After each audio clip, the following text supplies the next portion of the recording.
it's not important to be who everyone else wants you to be, but you have to stand in your truth, even though it's going to come with some consequences. It's going to be difficult at times, but you have to do what serves you best.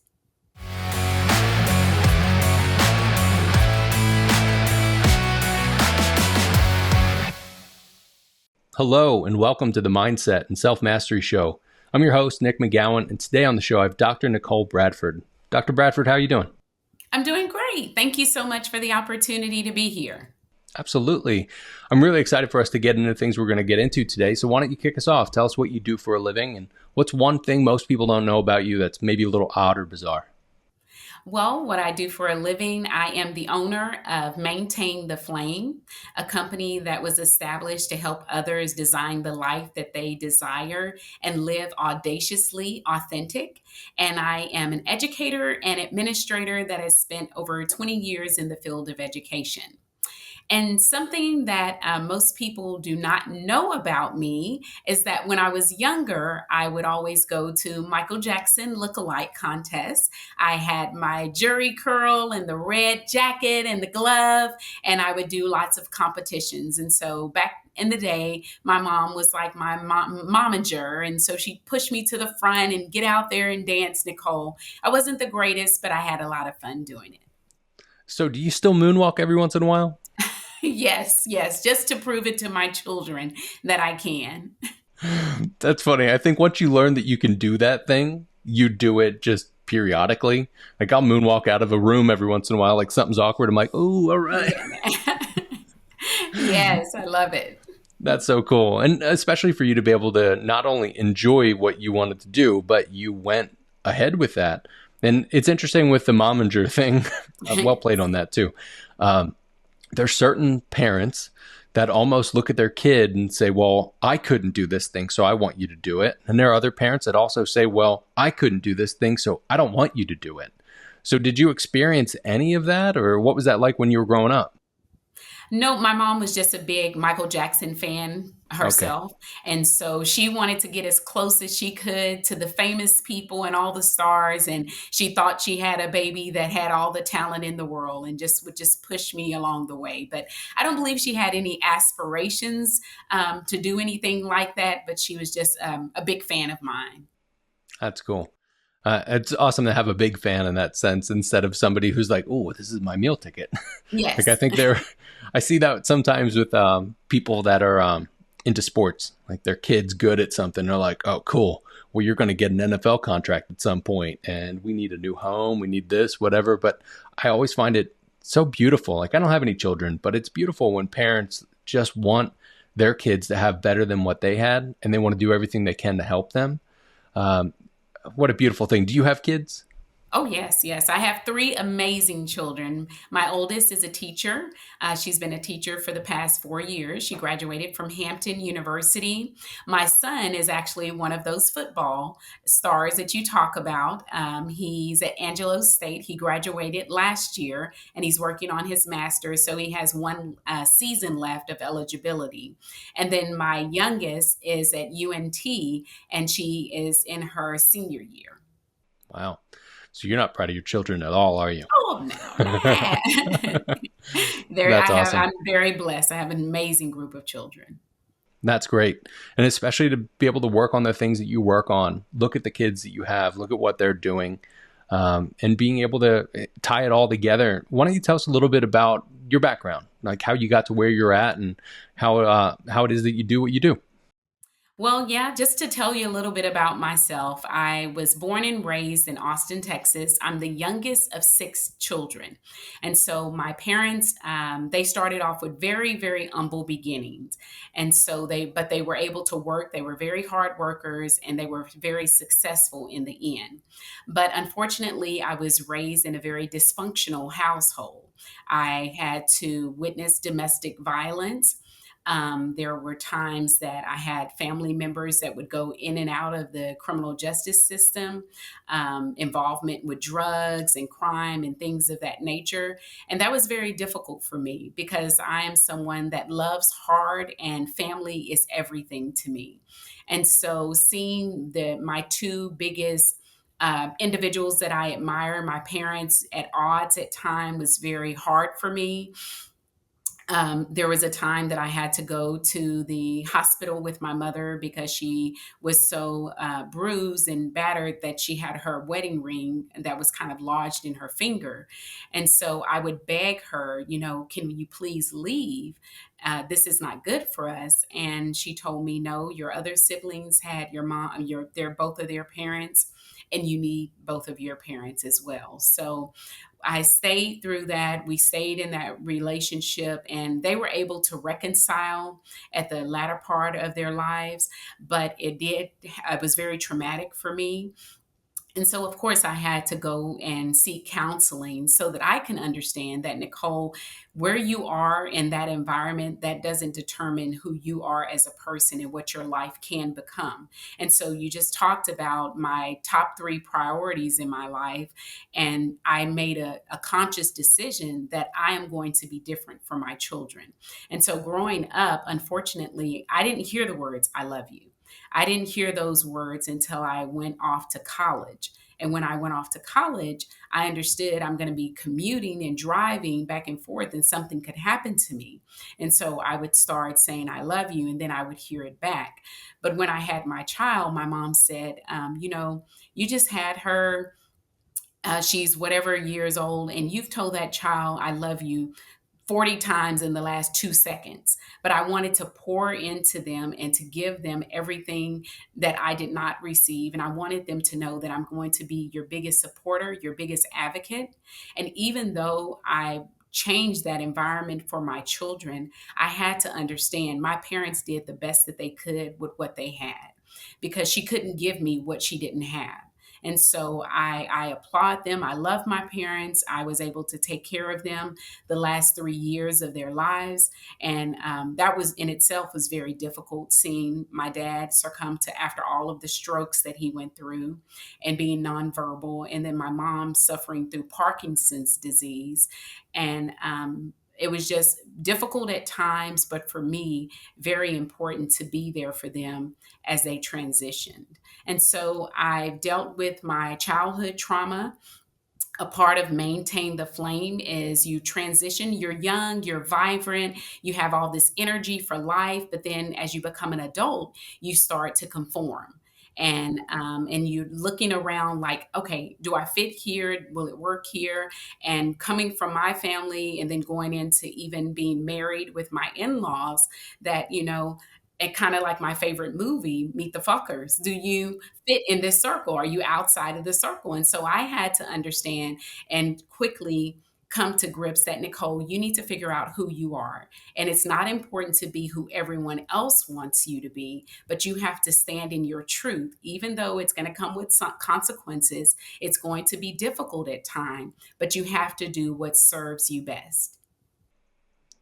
There's a lot to that, and there's a lot that I want to commend you for. You have kids. You've been able to realize different things. The self-awareness of it, I think, is the biggest piece to all of this. And doing all the episodes that I've done, all the conversations I've had, even with clients and prospects and people and different networking and all of that, self-awareness is the thing that I think a lot of people don't give enough credit to. Because once you're aware of something, you can do something about it. Because if we think, like, if you're not aware of something, you have no idea it's there. You can't do anything with it. And the fact that you're able to look even through all the stuff that happened, to be able to see that there's the awareness of, hey, I still have the opportunity to do something. It's not an easy process. It never is. It's not like you go, oh, cool, I need to change some things. Well, let me go do that real quick, Yeah. and then I'll go have lunch. That's not how life works. No, not at all. What a beautiful thing for you to be able to transform that into what you have with your family. And I'm sure there's a lot of stuff that we could get into, and a lot of deep things, even dark times of like, how do I break from what I had before, and how do I not show that around my children? And like I said, I don't have any kids, but the amount of times I've heard even friends say, I told myself I wasn't going to be like my parents, and still this thing popped up, or I yelled, or I did this, I did that. But for your parents to go through what they went through, and then to not tell you they love you and be in that spot, unfortunately and sadly, you're not unique in that sense. There's so many people that are from that generation that they didn't get that, and they just continue to move it along. But as you said, it's a duality of it too, where they did the best that they could, but even the best that they could was still not the best that should. It's like you did what you could do, but did they also do the work for themselves to be able to do it? And maybe they didn't know to do it. As a little bit of a sidestep, and I think something that we can kind of go down this path is being able to talk about generational trauma. That trauma was handed down over and over to you. Yes. And I agree with that, especially as an educator and administrator. I come in contact with so many children. Unfortunately, our kids are really, really hurting. And so they come and they'll say, I've been at home for several days. My parents are out on a trip, or my mom is going on a vacation. And the kids don't understand the importance. And so a lot of our children go to school to be validated, to be loved, to be supported. And that was kind of my get away. I wanted to go to school to kind of get away from that environment because it was so toxic.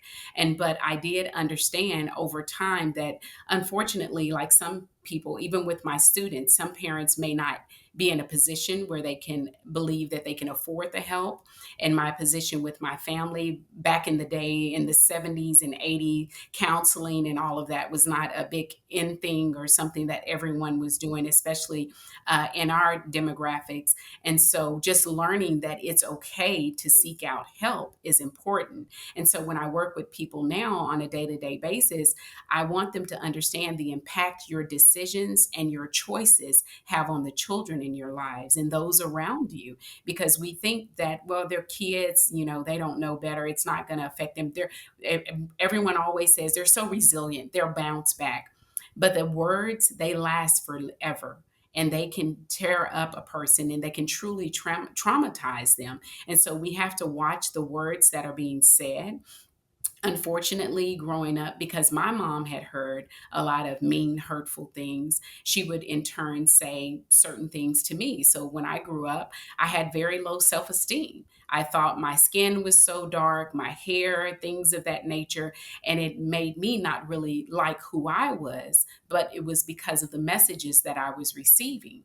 And it was not until I was able to not only do the work, but go into different environments where people would say, oh my gosh, your skin tone is so beautiful, or oh my goodness. And I'd hear those different things. And so I would look at myself differently. And I know that, I am not the situation that I'm in. I'm not the environment that I come from, even though it's dysfunctional. And I know a lot of people say, well, that's dishonoring your family when you talk about it.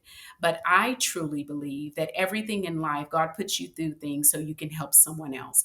I am not the only person in the world that has experienced this in my personal life, with my in laws, or even in the workplace. Everyone is going through something. And unless you're willing to stand up and speak out, you're not going to be willing to help someone else to know that they too can overcome and come out on the other side. Yeah, that can be quite the journey to get there. Even think about your own journey of if you were to jump back to your older self, or younger self rather, being able to say at some point you'll talk about this, that self may have been like, yeah, but fuck off right now. Like, I can't even right now. Like, I need to deal with this. And it takes a lot to be able to get to that point, to have that. I appreciate you pointing that stuff out. One of the things I do want to talk about and get into is you mentioned the demographic.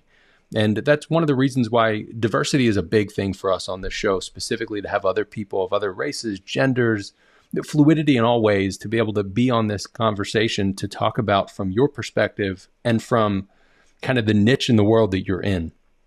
Different from what I was in, but sort of similar in certain ways, So talk about that a bit, because I've heard people say that before in certain cultures, there are things that aren't either said or things that aren't done. But again, I feel like that goes back to generational trauma. That just became fucking tradition because it was trauma. So you want to unpack that a little bit? Yes, I mean, I can only speak from my experience because, if everyone is totally different. But I know when I was raised, I was told, you don't discuss your family business. That only is discussed in the house. So it's not looked upon if you go outside of your home to seek help. And then, of course, with, relationships, you stay in there, you stay committed, and you stay to this one person, regardless of what's going on, because your faith and your beliefs. And so, unfortunately, some people think that you may be quote unquote crazy if you go and seek help because only crazy people talk to other people about their business, or only crazy people think that somebody else that's just a human just like I am can actually help you solve those problems.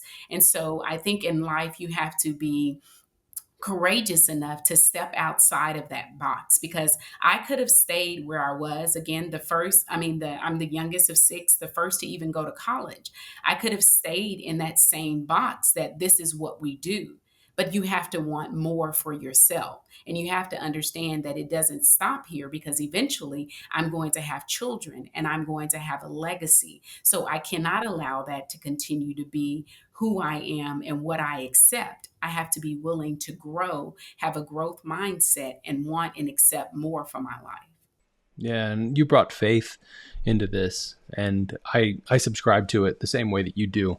Like God's only going to put you through the things that you can deal with and you can work through. At one point, it hit me years and years ago. I was like, oh well, I guess worst case scenario, I die, and then I go where He is. So all right, cool. Like worst case, you're going to help me work through these things, and sometimes they're really really heavy lifts, things that just feel like they're going to make us crumble. But there's also the systemic problem, let's say, with religion, where there's a lot of shame that comes with all of it. There are a lot of rules, no matter what religious sect you're part of, Christian, Muslim, or anything. There's still rules and legal kind of pieces to it all. But how do you tie your faith into all of it while understanding there's still people that just subscribe to the faith of it from a surface level and not as, let's see, God's kind of basically like, all right, I'm going to help you, but you also got to help yourself. Like I think about that old story of, I don't even know what it was really from, but like there was a flood and these people on their roof and God sends a boat and a helicopter and all these things. They get up there and like, why didn't you save me? He's like, are you kidding me? I sent you a boat, a helicopter. But then there are also the people that would say, well, just give it to Jesus. It's like, yeah, however, you're also here to do the work. So how do you tie that stuff together and understand that some people just believe in those things because they really need to have something they can latch onto, but they don't do the deeper work to be able to heal and help with future generations like you are? I think it's also not only a part of a mindset, but the way that you're raised. And like you say, there are different versions of faith in people's lives. Some people think you just pray about it and it'll miraculously fix itself over time. But there are others that believe you do pray about it, but you're going to have to put your faith in action, because faith is an action word. You have to believe and you have to keep moving forward. And for me, my faith is having a true relationship, because it's not just enough for me to check the box and go to church and to sit there and to do the things one day a week. It has to be a continuous process, because you can't just charge your phone in on Sundays and think it's going to last for 7 days. You have to do that over and over repeatedly. And I think that's a part of the process, and is knowing that. But when it comes to being resilient, you have to know that you're going to go through hard times. 2021, I lost my dad that I was taking care of. 2022, I lost my mom that I was taking care of. They were together for over 60 years. So, of course, she wasn't going to stay much longer after him. She started to give up. And 2023, I found out I had endometrial cancer. And so you're thinking like back to back to back. And at times you sit there and you're like, really, can I have a timeout? This is a lot. And just caring for two very sick people at the same time was taxing. But I had to have those moments where I was able to pull away and spend time with myself, spend time in my faith, even though I was frustrated, because when you talk about faith, you're thinking you can fix this. like, I don't have to, like, really? I don't really have to go through this if you wanna talk about it, but, Your you will, know right? yeah, yeah. But you have to know that there's purpose in the pain, and you have to be strong enough to continue to encourage yourself and know that you will indeed come out on the other side. So first off, how are you? How are you with the endometrial cancer? I'm doing much better. They had a full hysterectomy, and I try to educate people because, going through the process with my parents, I thought, and this may be too much, but I thought that, oh, I'm just spotting because I'm stressed. And that's what everyone tells you. Oh, if you're spotting, you're stressed. No, if you're spotting and you're not supposed to be, you need to go immediately because endometrial cancer can spread so fast. So thank God we were able to catch it. And the way we caught it is my son, that's in Angelo State, called me one day and he was like, Mommy, I had a very, very bad dream about you. You need to go to the doctor. And I was like, no, I don't like doctors. I'm not going. And he was like, no, you need to go to the doctor. And he woke up and he was crying and he was hysterical. And I came back and I'm like, wow. So I'm very thankful he had that dream. You and I both know where that came from. Yes, You yes. know, like God's like, well, she's not getting it. Yeah. You'll tell her. Yeah, Yes. I need you to tell her this. Mhm. Um, it's a lot, and that's not too much. I mean, that's part of what we get into here. This is the real stuff. My partner went through a myomectomy and then a hysterectomy, and was hemorrhaging, and then became vitamin B and D deficient. And it's been a long, grueling process throughout all of it. And there's certain times where I've prayed and I've wondered, like, we as men don't deal with this stuff, and especially with the patriarchy throughout the entire globe, it seems like a lot of people don't understand it. But I don't understand how they can understand it. Like, somebody has had that or dealt with it, and the things that we've read about with endometriosis and what pain you must be in constantly. Like, what a crazy thing. And then having a major surgery like that, like, we joke at different times where I'll say to her, like, oh, 6 weeks, huh? Like, yeah, you'll be good in 6 weeks, right? Where they're like, oh, yeah, 6 weeks, you'll be fine. And I was like, so she'll be like deadlifting in 6 or 7 weeks? And they're like, man, maybe not that, but, close enough. Like, that's crazy. Doesn't make any sense. But you also brought up how God will put us through the things and allow us to go through those things. And there is meaning in suffering. We always will go through it, no matter what. Like, nobody's going to enter this world and just skate through. Hell, Buddha didn't even do that. And he had everything laid out for him. But you think about all the stuff that you go through to then be able to share. And I think this ties into purpose work as well, which is one of the major things that we talk about on the show, where there are a lot of people that will think, well, if I have this purpose, it has to be Steve Jobs level or Oprah level or something like that. But sometimes it's literally just community or family level. Like, you will go through things, and how you show others, how you show up in that, and the reality and the authenticity of it could also help them. So what do you feel about that? I totally agree. And I believe that it's definitely impacting those around you because people are always watching. And especially when you profess all these wonderful things and you get up and, oh, I'm a Christian and I go to church and I'm great. But then, I'll curse you out in a heartbeat, or when I have hard times, I'm done. I'm ready to go. It's over. But you have to be able to apply what you're learning on a daily basis. And it's very important to have that relationship so you're able to get through those difficult, dark times. Yeah. And isn't it wild how God will speak in different ways, in different things? Some things that they're just not churchy. Like the line you gave me about you can't just charge your phone in. Yeah. That's a churchy line. Yes. And I understand. I spent 10 years in churches playing lead guitar and worship bands and all that. So the amount of those like little Yes. one-liners and quips, I could see people in congregation going like, oh, cool. All right, got it. Uh-huh. But it's always wild how God will speak in different ways. I read Man's Search for Meaning a number of years ago, and I felt God speaking to me through that book specifically about there's meaning and purpose in suffering. I shortly after that got a divorce and was like, great, there's new things to do in life. But there are ways that God will speak to us. So let's talk about that a little bit, where even for the people that don't fully believe that there's God, or they want to look at it as energy, or however, I don't believe that there's just a big bearded man somewhere sitting on a throne somewhere. It's a deeper conscious energy. But those people that have had the stuff that you worked through and that you went through as a child, that are now in a stage where they're either having kids or they don't want to have kids because they don't feel like they can, or they're still trying to work and reel through that. What sort of advice do you give to them that they're trying to figure out, how do I process through, how do I deal with, and how do I become stronger and better from the things that I've been through? And where does my faith tie into that?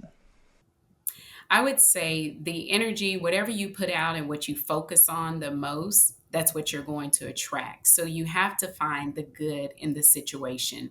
And it can be very dark at times. It can be very lonely. Even for me, at times with my parents, I felt very alone. And I have five siblings, but even, and well, number five right before me had passed away unexpectedly in 2018. But it was very difficult, and so you have to find that ability to look for the positive in the situation, and you have to look for small ways to see your faith in action and see his hand in your life.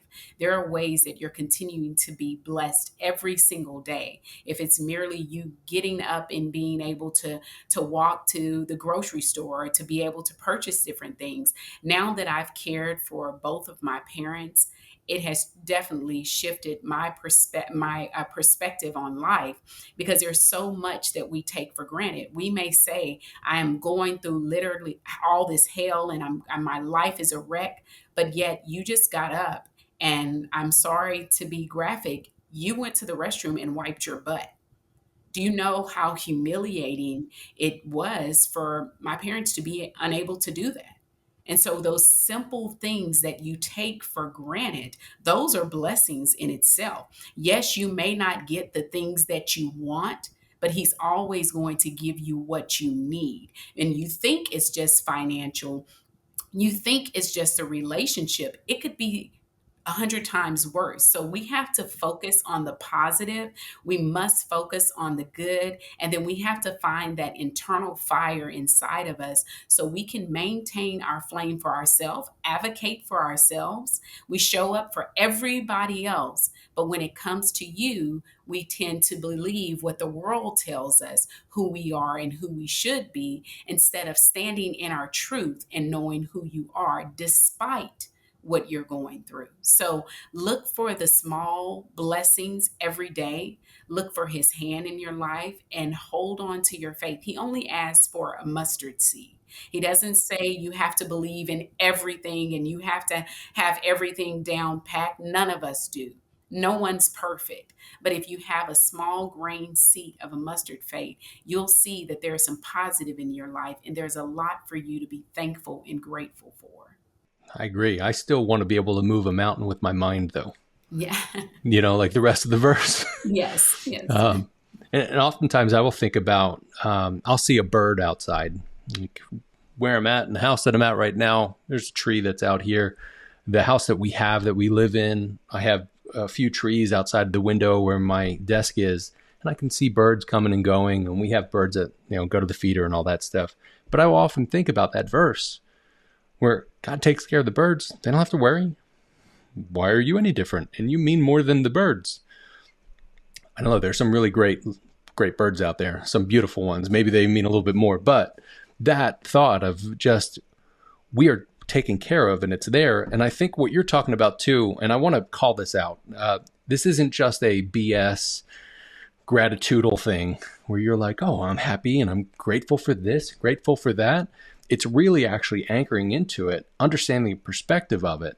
And even if at some point we do need to have somebody help us and assist us, that will be okay at that point. You will also have that to be able to help you. And that right there is still something to be grateful and thankful for. But it sometimes we get stuck in, I'm just grumbling and upset about whatever. I think there's a lot of blockages in people. that'll hold them from being able to get through those things. And that's where deep subconscious processing comes into play. It's not just a faith thing per se. It's actually doing the work, unblocking yourself, and working through the trauma that's literally stuck in your body and being able to work through those things. And I don't mean to be disrespectful or anything to anyone, but sometimes we put more on ourselves than we should. And even during my very hard times, especially with my parents, and you can sit there all day and say, woe is me, and I'm angry about this. But number one, you have to understand, like you said, people are there. It's okay to get help. It just may be temporary. It doesn't mean you're going to go to a counselor for the rest of your lives. You may just need help to get over that hump. So you have to let go of your pride, and you have to be willing to help someone for help. I mean, ask someone for help, because a lot of people will say, well, I wasn't raised that way. We were supposed to pull ourselves by our own bootstraps and figure it out. But then you're going to stay stuck. And so you need to be willing to reach out to others, and also understand that you have control over your situation. Even though you may not believe it and you don't want to think that you do, you have control. You can sit there and cry all day, every day, and get nothing accomplished. Or you can cry and then say, I'm going to cut it off, and I'm going to get up and I'm going to do something about it. So I'm even going to try to reach out to a friend, or my marriage may be falling apart right now, but I'm going to accept my role in that situation, and then I'm going to do something about it. There's a method my sister before me, Felicia, she's deceased now. Whenever I had problems, she would say, Nicole, I want you to go in a restroom. I want you to write on a piece of toilet paper everything that you're angry about, whatever you're frustrated about. I want you to review it. I want you to reflect upon it. But most importantly, I want you to understand your role in that situation and figure out what you can learn from it. Then I want you to ball it up, and I want you to flush it. It's facing life's uncomfortable situation so you can heal. If you're not willing to face it head on and deal with it and do the hard work, you're going to keep yourself in a position where you cannot heal and you cannot move forward. So if it's an unhealthy relationship, that other person has gone on. If it's a broken friendship, that other person has gone on. Even if it's, for me, losing both of my parents, and I look around and I'm like, yeah, I got cheated out of that. My older siblings had all this time with them, and I'm the youngest. And there are people that still have parents at 78 and 80 years old. But I'm not going to be able to heal and move forward and remember the memories and be stronger because it happened if I choose to stay stuck in that situation and not move forward and heal. Yeah, absolutely. It's a choice at that point. And it can be hard to see it as a choice. It can also be um, kind of inspiring and motivating to go, yeah, I have that choice, and to be able to do something with it. It's not easy. And sometimes it's easier than what we think it can be. And I know it's a bit ambiguous to say it like that, but sometimes we think like, oh, it might be really difficult to get up and get out and go do this thing.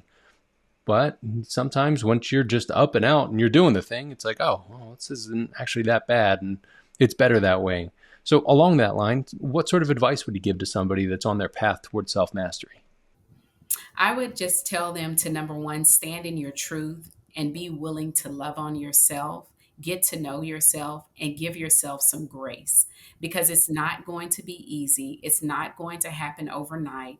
Here I am growing up in a dysfunctional household, being called different things, seeing myself in a different manner. I'm glad that my parents were able to grow and learn. And of course, towards the latter part of their lives, I heard I love you and all of those things.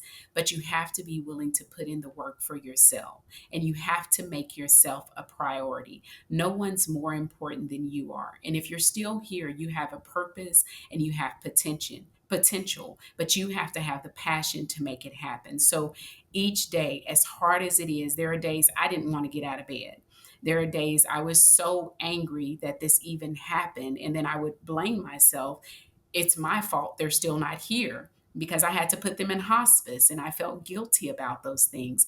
But there's a process in life. And if I stayed in that bed, I wouldn't have the strength to encourage other people and to know that it can happen not only for me, but for someone else. So believe in yourself, hold on to your faith, and just take it moment by moment, not day by day, moment by moment, knowing that you will come out on the other side.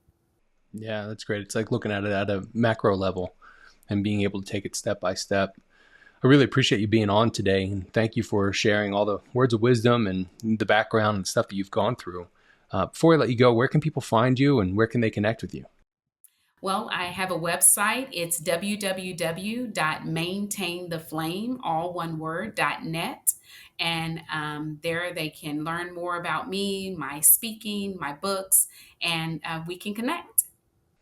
Awesome. Again, thank you so much for being on today. It's been a pleasure. Thank you for having me. I enjoyed it.